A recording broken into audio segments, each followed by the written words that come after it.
বিয়ের অনুষ্ঠানে গান বাজনা বাজানো হয়, নিষেধ করলেও শুনে না, আমার করণীয় ভাইরা আমার, এটা খুবই দুঃখজনক।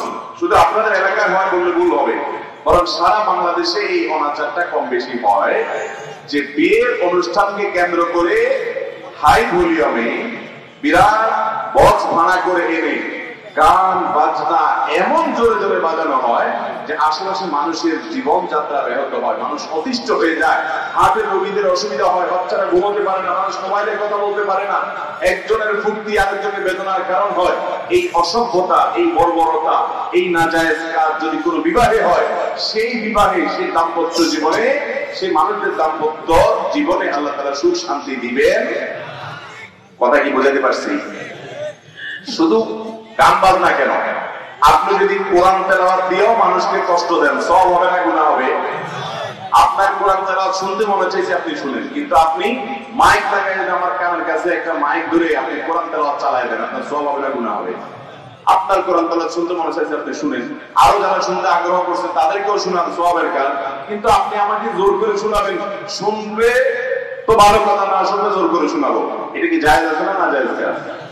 এই ওয়াজ মাহফিল পর্যন্ত, গভীর রাত পর্যন্ত ওয়াজ মাহফিল যেন না হয়, আমরা শুরু থেকে বলে আসি, দেশে ওলামা ইকরাম বলে আসেন, কারণ এতে অনেক অসুবিধা হতে পারে। মাইক গুলো যাতে এত দূরে লাগানো না হয় যে মানুষের জীবনযাত্রা ব্যাহত হয়, সহনীয় পর্যায়ে যেন থাকে, মানুষ যেন আগ্রহ করে শুনে। তারপরও ওয়াজ মাহফিল যে এলাকা হয়, সে এলাকার মানুষ শোনার জন্য অধীর আগ্রহ অপেক্ষা করে, ওইটা ভিন্ন কথা। কিন্তু আপনার বিয়ের গান বাজনা শোনার জন্য এলাকার মানুষ অধীর আগ্রহ অপেক্ষা করে না, ঠিক না বেশি? অতএব এই অনাচারের বিরুদ্ধে আমাদেরকে সামাজিক আন্দোলন গড়ে তুলতে হবে।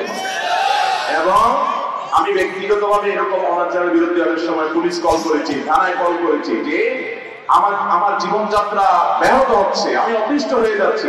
আপনার মনে চাইছে, আপনার মনে অনেক ফুর্তি, আপনি গান শুনবেন, সাথে লাফাবেন, নাচবেন, আপনি ফ্রেন্ডের সাথে জুড়ে নাচবেন, আপনার ব্যাপার। কিন্তু আপনি আমাকে বাধ্য করতে পারেন। তরুণ ভাইরা যারা বিয়ে করেন নাই, গুনাহমুক্ত বিয়ে করার পরিকল্পনা করবেন ইনশাআল্লাহ। জীবনে বিয়ে কয়বার করবেন?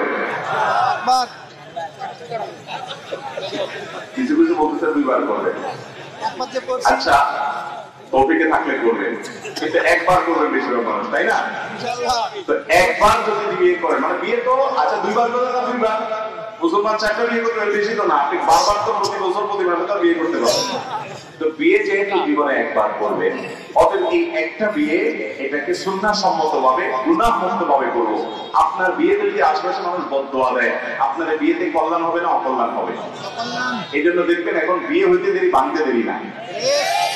বিয়ে হইতে দেরি, তালাক হইতে, যত আওয়াজ করে বিয়ে হয় তত আওয়াজ করে ভাঙে।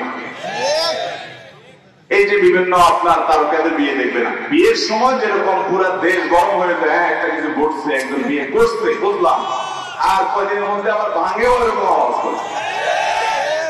এখনকার আমাদের বেশিরভাগ ভালোবাসাগুলো, সম্পর্কগুলো সব মেড ইন চায়না হয়ে গেছে, দুর্বল।